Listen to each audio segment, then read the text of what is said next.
Time tomorrow night, Nebraska lawmakers are expected to take up a combination bill aimed at stricter abortion laws and limiting the rights of transgender minors. As Brian Mastery reports, both sides are gearing up for a long night of debate.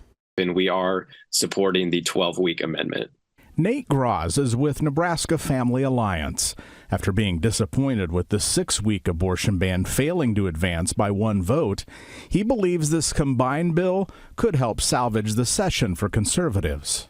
And at the end of the day, we are not comfortable with our state law on abortion staying where it's at, which is to allow elective abortion through 20 weeks of pregnancy.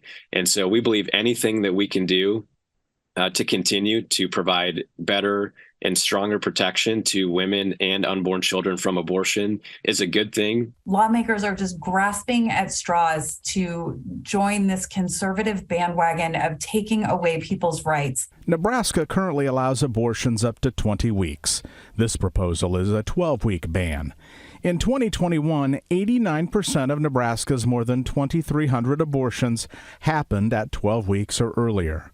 Opponents worry that this bill does nothing for women who discover there's a fetal anomaly and no chance the child would survive. If this ban were to go through, I would not have been able to make that choice because we did not find out until 13 weeks that there was nothing wrong. I had an ultrasound at 8 weeks, just a quick, brief confirmation of pregnancy, and everything was fine then. The abortion amendment is tied to a bill that would ban a rare procedure in Nebraska, gender-altering surgery in minors.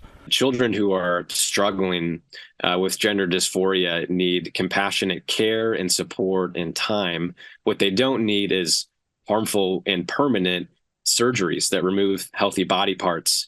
Opponents worry that what appears to be a compromise or olive branch with the minority party is just another way of working towards a total ban on hormone therapies and gender blockers, or decisions they say are between a doctor and a patient.